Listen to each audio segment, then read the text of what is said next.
안녕하세요. 이번 시간에는 제가 손님을 모셔왔습니다. 월 170만 원으로 시작해서 억대 연봉이 됐다. 우리 구채희 작가님 모셔왔는데요. 반갑습니다. 안녕하세요, 여러분. 재테크하는 아내 채널을 운영하고 있는 구채희 작가입니다. 저희 만난 지가 1년 됐죠? 네네, 네. 너무 반가워요. 그러니까요. 그때 채널 갔을 때가 어제 네. 같은데 벌써 1년이 돼서. 주식을 조금 많이 다루시니까 네. 제가 나와서 이렇게 도움 드릴 수 있는 게 있나 하고 좀 왔는데 좀 파이어족에 대한 이야기를 많이 다루고 싶다고 하셔서 그럼 또 내가 딱이지 이러면서 그럼요. 원래부터 능력이 뛰어나신 분들이야 뭐 걱정이 없겠지만 보통은 다들 100만 원대 많아도 300만 원 이 정도에도 시작하시는 분들이 많으시잖아요. 그러니까 그런 분들한테 저의 좀 경험담을 오늘 좀 잘 털어놓고 가보려고요. 좋습니다. 오늘 옷도 파이어하네요. 자, 그러면 오늘 활활 타오르게 한번 이야기 한번 해볼게요. 자, 월급이 170만 원이었었다고요? 제가 네. 첫 연봉이 2,040만 원이었으니까 월급 네. 들어온 걸로 치면 170도 안 돼요. 심지어 저는 이제 계약직이었어요. 그렇게 처음에 사회생활을 시작을 했거든요. 이 정도 월급이 되면 제가 대단한 스펙은 당연히 아니었고 대학은 뭐 지방 국립대 출신의 대학이고 저도 지방 국립대. 그래요. 네. 근데 그냥 평범합니다. 예전에는 그 방송을 해보는 게 꿈이었어요. 그 아나운서, 뉴스 진행하는 앵커 막 이런 거에 대한 동경이 있어서 그냥 그때는 어디든 나를 그냥 써주면 그냥 감사하다, 감지덕지다 약간 그런 마음으로 사실 처음에 직장 생활을 시작했었던 것 같아요. 그럼 첫 시작, 그럼 지역은 어디였었어요? 저 부산에서 진짜요? 네, 처음에 사회생활을 시작을 했었고 당시에 제가 이제 타지 생활을 하다 보니까 월급이 이제 160만 원대잖아요. 실제로 통장에 오는 게. 모자랄 텐데. 네. 그러다 보니까 그 뭐 생활비 쓰고 뭐 관리비 이런 거 내고 또 주말 되면은 고향집도 왔다 갔다 하면은 진짜 실제로 제가 안 쓴다고 하더라도 한 달에 모을 수 있는 금액이 한 60에서 70만 원 정도? 근데 그거를 제가 이제 계산을 해보니까 아무리 내가 노력을 해도 1년이 가도 1,000만 원 모으기 힘들구나. 그러면 단순 계산했을 때 10년이 가도 난 1억을 모으기 힘들고 20년, 30년 후를 그려봐도 내 생에서 내가 뭔가 부자로서 떵떵거리며 살 수 있다는 거는 사실 감히 꿈도 못 꾸던 시절이었어요. 그런 식으로 그냥 회사를 다니면서 사실 20대를 통틀어서 그 회사 말고도 몇 군데를 더 이제 다녔거든요. 단 한 번도 제 월급이 200만 원대를 벗어나 본 적이 없어요. 30살이 되던 해까지. 세상에. 저는 좀 나은 편이었네요. 세후로 월급이 186만 원이었었어요. 그래서 그렇게 시작했는데 1년마다 월급이 10만 원씩 오르더라고요. 너무 짜다. 그래서 저도 어떤 게 느낌인지 알죠. 이렇게 저축해서는 답이 없는데 그렇게 하면서 어떻게 살 길을 생각하다가 저도 이렇게 된 건데 어떤 길을 그럼 그 뒤로 갔나요 또? 사실 20대를 통틀어서 월급이 항상 200만 원대로 고만고만 하다 보니까 그때는 사실 딱히 불만을 느끼거나 하진 않았어요. 솔직히 생각해보면 그냥 누울 자리를 보고 제가 발을 뻗었던 것 같아요. 제가 이제 타지에서 생활을 하니까 이제 부모님이 제가 좀 안쓰러우셨는지 2년마다 보통 전셋집 갱신을 하잖아요. 그럴 때마다 1,000만 원, 2,000만 원 이렇게 야금야금 계속 도와주셨어요. 근데 저는 그때 당시에는 철도 없었고 그게 되게 소중하다고 생각 못하고 그냥 이렇게 해주니까 이게 당연하다고만 생각을 했어요. 그럴 수 있죠. 그러니까 월급이 적지만 부모님이 계속 제가 살 집이나 뭐 전셋집 이런 식으로 좀 구해주시니까 되게 이 자본주의라는 현실에서 감각이 없었던 거예요. 그쵸. 네네. 그래서 부모님은 저를 이제 도와주시고 싶어서 그렇게 하신 건데 결과적으로는 저한테는 그게 사실 독이 됐던 것 같아요. 그러다가 30살이 되던 해에 제가 마지막으로 이제 전셋집을 살던 집이 오피스텔이었어요.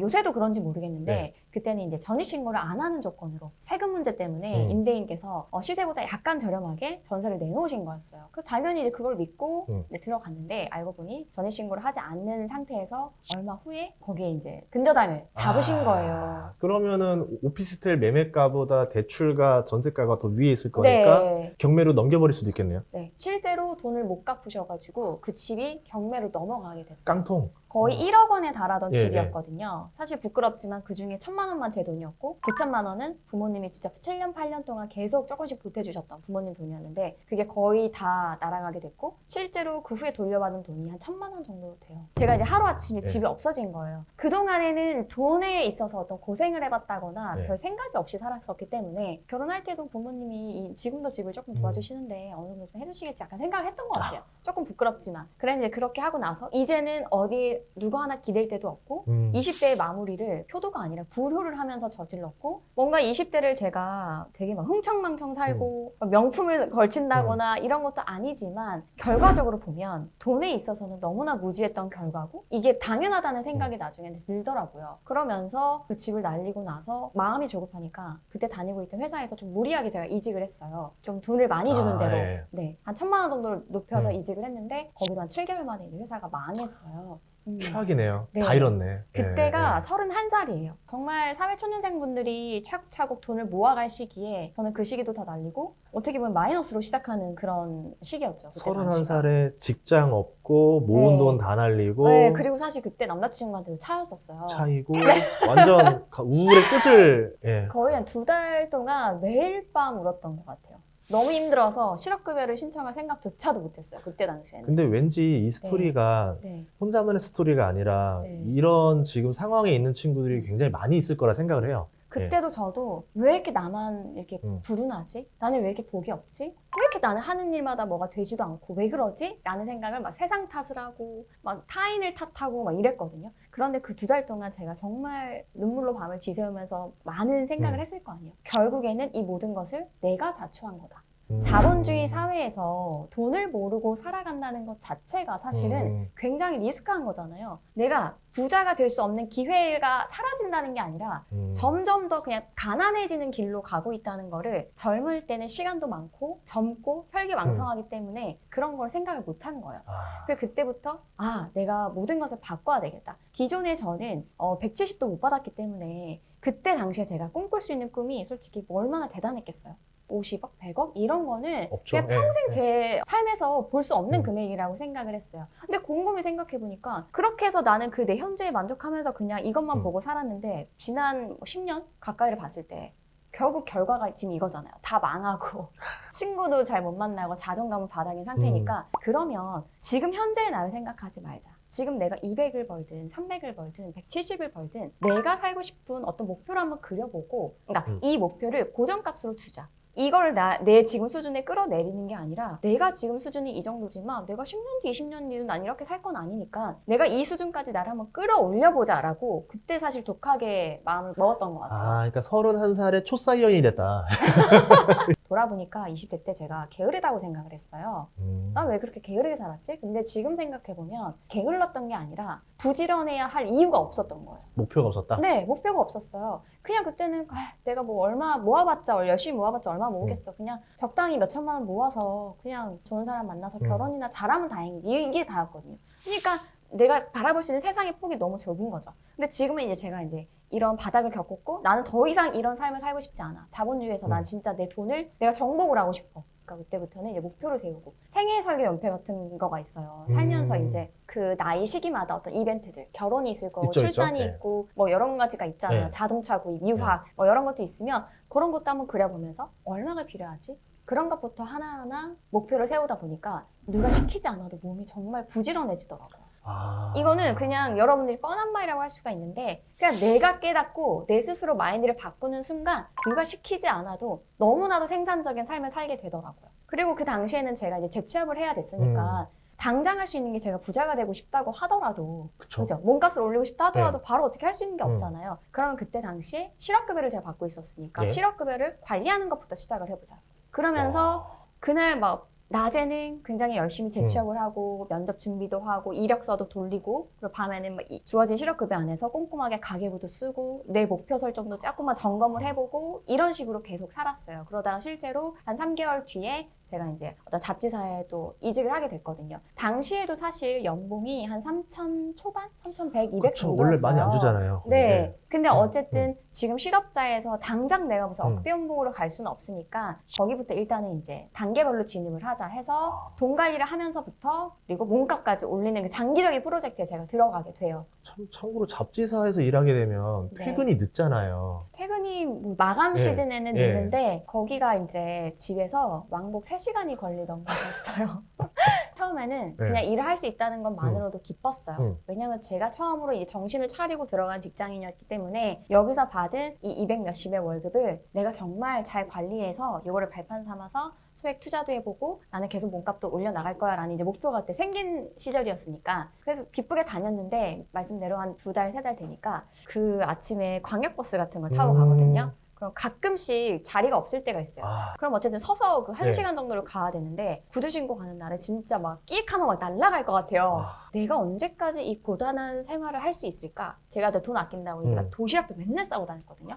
결국에는 어느 정도 아끼는 거에는 한계가 있다. 그러면 내 몸값을 진짜 올려야 된다라고 해서 그때부터는 회사를 정말 저한테 최대한 이용하기 위해서 많이 했던 것 같아요. 그냥 소모적으로 일만 하고 끝난 게 아니라 점심시간에는 정말 한 10분, 20분 만에 빨리 밥 먹고 계속 이직 준비를 하기 위해서 영어 공부도 하고 면접 같은 거 준비도 하고 이런 식으로 계속 썼고요. 실제로 하다 보니까 한 몇 개월 지나서 그 대기업 증권사로부터 제가 헤드헌팅 제안을 받게 됐어요. 그러니까 사실 저에게 그런 운들이 많이 자주 왔던 건 아니지만 한 번 그 기회를 왔을 때 제가 놓치지 않은 것 뿐이에요. 준비를 계속 해놨었기 때문에. 그래서 그 면접을 봤는데 한 명을 뽑는 거였는데 다행히 제가 붙어가지고 진짜 한 번의 이직으로 몸값이 1,500만 원 이상이 뛰더라고요. 더 이상 도시락을 싸고 다니지 않아도 왕복 그쵸. 3시간의 버스를 타지 않아도 그냥 이렇게 이직 한 번 하는 것 자체만으로 매달 100만 원 이상씩을 더 모을 수 있는 금액이 생긴 거예요. 그럼 이사도 그쪽으로 갔어요? 그 회사가 저희 집이랑 그렇게 멀진 않았어요. 그럼 시간도 절약되고 돈도 더 벌고? 그 힘든 와중에서도 또 연애를 했어요. 여유가 좀 생겼다. 여유 생겼다. 연애를 했어. 할 건 해야죠. 그래가지고 또 마침 프로포즈를 제가 받게 된 거예요. 근데 보통은 이제 사랑하는 사람한테 프로포즈를 받으면 기뻐야 되잖아요. 받자마자 무슨 생각이 들었냐면 지금 모은 돈이 이것밖에 없는데 내가 지금 결혼을 하면 저 사람까지 가난해지는 거 아닐까? 왜냐면 남자친구가 공무원이었기 때문에 사실 뭐 공무원도 너무 감사하지만 대기업만큼 높거나 이런 건 아니었어요. 그러니까 생각해보니까 너무 뭐 답이 안 나오는 거예요. 그래서 그때부터도 되게 회사 생활을 굉장히 열심히 했던 것 같아요. 기존의 20대 때 제가 그냥 생각 없이 회사를 다녔던 것과 몸값을 올리기 위해서 진짜 회사에서 지원해주는 자격증 같은 거 다 따고요. 최대한 회사를 뽑아먹을 수 있는 건 다 뽑아먹는 거예요. 그리고 무조건 숫자로 증명하려고 노력했고 숫자로 어떤 결과치가 나오면 항상 데이터를 구축했어요. 저는 연봉 협상 하기 전에요. 집에서 PT 띄워놓고 연습을 하고 갔을 정도예요. 왜냐면 제가 당시에 증권사에서 블로그 포스팅을 하면서 재테크 컨텐츠를 만드는 업무를 했었어요. 사실 제가 이제 돈에 관심이 갖기 시작했으니까 저랑 별개의 업무는 아니었어요. 근데 이게 매일 그 실적이 뭐냐면 다음날 아침에 네이버 경제엠에 내가 썼던 이 컨텐츠가 뜨냐 안 뜨냐예요. 뜨면 조회수가 확 달라지는 거니까. 근데 사실 대기업들은 매달 대행사에 홍보 맡기면서 지불하는 돈만 수천만 원이거든요. 대행사에서 생산한 콘텐츠가 있고 저는 이제 기자 생활을 했었고 글도 잡지사에 글도 썼으니까 저도 글을 쓰잖아요. 제게 더 많이 노출이 되는 거예요. 그래서 저는 연봉 협상이나 이런 걸 할 때 대행사에 지금 우리 부서가 얼만큼의 돈을 쓰는데 이 대행사에서 뽑아내는 효용 가치 얼마 이것까지 제가 다 계산을 해가지고 내 지금 월급 얼만데 내가 한 달 실제로 숫자를 만들고 있는 이 효율을 만들고 있는 거 얼마 무조건 이렇게 하세요가 아니라 얼마나 제가 약간 치열했고 그 회사 업무에 집중을 했는지를 지금 말씀을 드리고 싶어서 하는 얘기예요. 그렇게 말하면 사장님도 할 말이 없어요. 네. 숫자를 보여줬기 때문에. 심지어 증권사는 그 계약직으로 보통 경력직을 뽑아요. 그러니까 내가 노력만 하면 사실 정규직보다 돈을 더 많이 받을 수도 있지만 사실 조금 들어갈 때는 조금 더 낮게 들어갔어요. 왜냐하면 기존의 직장인 월급이 워낙 좀 적었었기 때문에. 근데 너 일을 하고 보니까 저랑 비슷한 연차인데 저보다도 훨씬 연봉이 많더라고요. 그거 보니까 또 승복이 불타올라가지고 이 옷 색깔처럼 불타올라가지고 축사위원 추가됐으니까. 네. 그래서 그때부터도 열심히 했고 숫자로 어쨌든 나오기 때문에 계약직인데도 불구하고 제가 거기서 고가 1등을 받았죠. 그 부서 전체에서. 약간 그 숫자에 대해서 목표를 딱 잘 잡는 스타일이다, 그렇죠? 보통 이런 얘기 하시면 저희 회사는 연봉을 올릴 수 있는 구조가 아니에요. 뭐 그렇게 하지 않아요. 저 혼자만 너무 유난 떠는 것 같아요 라고 말할 수 있지만 내가 할 수 있는 거를 최대한 어필하는 것도 저는 내 스스로 나의 몸값을 올리고 브랜딩을 하는 거라고 생각하거든요. 그렇게 해서 연봉을 안 높여준다 하더라도 그 위 상사는 나한테 부채의식을 갖는 거예요. 몰랐는데 얘가 이런 정도로 준비를 했고 되게 일에 몰입을 하고 있는 사람이구나. 자부심을 가지고 있구나. 그래도. 그런 것만으로도 지금은 아니어도 그 다음 기회가 또 올 수도 있는 거거든요. 그리고 또 저는 대기업을 다니고 있긴 했지만 사실 주기적으로 계속 그 잡코리아나 이런 사이트에 계속 업데이트를 했어요. 이 시장에서 내가 어느 정도의 평가를 받는지. 운동선수다, 약간. 운동 선수들 보면 FA 하기 전에 항상 그 기록 네. 같은 거 만들어 놓잖아요. 왜냐면 안 가도 네. 돼요. 근데 헤드헌팅이나 이런 데 연락이 오잖아요. 그러면 내가 어느 정도 연봉을 부르잖아요. 당연히 여기 있는 것보단 연봉을 높게 부르겠죠. 보는 거예요. 테스트 해보는 거예요. 나의 어떤 그 객관적인 감을 잃지 않기 위해서. 그러면서 하다 보니까 더 이제 욕심이 생기는 거예요. 나중에는 매년 20% 넘게씩 연봉을 올렸어요. 그래서 나중에는 그 연봉이 6천만 원이 넘어가더라고요. 네, 제가 이제 4천만 원대로 처음에 들어갔었는데 몸값을 올리는 것도 중요한데 이제 어떤 또 다른 부수입을 만들어 보는 것도 중요하다. 투자 소득을 만들어 보는 것도 중요하다라는 생각을 했어요. 몸값으로는 이제 한계를 거의 찍었다 이거죠. 네, 몸값은 사실 조금 장기적이거든요. 중장기적으로 봐야 돼요. 내가 다음 달 이직할래 해서 딱 되는 게 아니잖아요. 그쵸, 그쵸. 몸값을 올리는 건 계속 병행을 하는 거예요. 고정값이고 플러스 알파. 자, 1년, 2년 차 돼요. 여러분들 처음에는 너무 힘들어요. 월급도 처음 받아보고 돈 관리도 해야 되고 누구 인사도 해야 되고 또 회사 생활 적응도 해야 되고 상사 눈치도 보고 인간관계도 쌓아야 되고 일도 배워야 되고 여유가 없어요. 그럴 땐 당연히 그 직무에 지금 집중하는 것이 맞아요. 그런데 한 2년 차, 3년 차 되면 어때요? 하루 8시간, 9시간을 우리가 모든 역량을 다 일하는 데 쏟지 않아요. 어느 정도 일이 수월해진다라고 느낄 때가 있어요. 효율이 좋아지잖아요. 익숙해진다. 그럴 때가 이제 다음 플랜을 준비할 때라는 거예요. 저는 그 얘기를 꼭 하고 싶거든요. 제가 유튜브도 하고 강의도 하고요. 책도 쓰고 네, 많은 것들을 해요. 근데 이거를 다 이 회사를 다니면서 했어요. 하실 수 있어요. 언제 하면 되냐면 지금처럼 일 좀 할 만한데 이제 루틴하게 좀 돌아가는데 할 때 여러분들이 다음 걸 하면 돼요. 저는 블로그 먼저 시작을 했거든요. 그러니까 블로그를 처음에 막 했어요. 하다 보니까 이게 조금씩 좋은 콘텐츠가 쌓이다 보니까 기회가 생기고 책도 쓸 수 있고 그 첫 책은 제가 봤어요. 아 그래요? 저 돈 주고 사서 본 책이에요. 어머 그래요? 시풍 떠난 고마워. 네 맞아요. 잘 봤습니다. 그거는 이제 약간 잡지 형태의 책인데 어쨌든 그렇게 책도 쓰고 그러니까 제가 사람들이 많이 오해를 하는 게 저 사람이니까 지금 뭐 유튜브도 하고 강의도 하고 방송 출연도 하고 여러 개를 하겠지 뭐 보니까 뭐 말도 잘하는 것 같은데 뭐 어떤 특별한 뭐가 있겠지라고 생각하겠지만 저는 사실 이 본업에서 내가 탄탄하게 현금 흐름을 딱 만들고 일이 할 만하다 싶을 때는 무조건 부업에 도전을 해보시는 게 좋다 생각하거든요. 여유가 생기면 하나 더 하고 맞아요. 여유 생기면 하나 더 늘렸다는 거잖아요. 나한테 10시간을 쓸 수 있는 시간이 하루에 있다면 예를 들어 이게 회사 생활에만 다 썼다 기존에는. 그럼 나중에 회사 생활을 7시간만 해도 굴러간다. 그럼 3시간 남잖아요. 뭔가를 해요. 블로그를 해요 처음에. 그럼 처음엔 블로그 3시간을 다 써요. 근데 한 1년 정도 지나 6개월이 지나 한 2시간이면 할 만하거든요. 그럼 그 1시간으로 유튜브도 한번 해보고 싶은데 한번 찾아볼까? 아니면 뭐 투자를 한번 해보고 싶은데 견인구 소장 강의를 한번 드려볼까? 뭐 약간 그러니까 뭔가 그 여유가 생겼을 때 그 에너지를 너무 쓸데없는 곳에 넷플릭스 보고 소비가 아니라 생산에 쓴다? 네. 내가 지금 회사에 묶여가지고 회사를 키워주고 있는 입장이지만 내 다른 파이프라인을 구축하는 순간 나는 하나의 작지만 하나의 그 대표가 되는 거잖아요. 대단한 게 왜냐하면 이 과정에서 하나 빠진 게 하나 있어요. 네, 뭐가 있어요? 자녀도 키웠잖아요. 아, 네네네. 그걸 어떻게 다 해요? 그 사이에. 근데 사실 이거는 처음에 그 목표가 있었잖아요. 목표가 있었기 때문에 할 수 있었던 것 같아요. 낮에 직장 다니고 애 키우고 그러고도 이 커버를 쳤다는 거잖아요. 그거에 대해서도 말씀드리고 대단하다. 싶은 게 있는데 제가 임신 막달 때까지 책을 썼거든요. 2번째 책을. 근데 사실 뭐 남편이 돈 좀 더 벌어와라 뭐 이렇게 한 건 아니었어요. 근데 이제 아이가 태어나면 여유가 없어질 거라고 생각했기 때문에 제가 열심히 책도 쓰고 한 건데 막상 나중에 아이가 태어나고 나서 회사 육아휴직이 이제 쓰고 복직을 한 시점에 계약 연장이 안 되는 거예요. 그때 제가 느낀 게 뭐였냐면 내가 아무리 회사에서 고가 1등을 받아도 나를 책임져주는 것은 이 세상에 나밖에 없지 어떤 다른 개체가 될 수 없는 거예요. 그게 회사가 됐든 배우자가 됐든 그냥 나는 오로지 내가 책임질 수 있다는 걸 그때 깨달은 거예요. 근데 그래도 제가 당황스럽지 않았던 건 회사를 다닐 때 이미 저는 다음 플랜 B, 플랜 C를 시작을 해놨잖아요. 방송 출연도 하고 있었고 칼럼도 쓰고 있었고 책도 냈어요. 블로그도 하고 있었어요.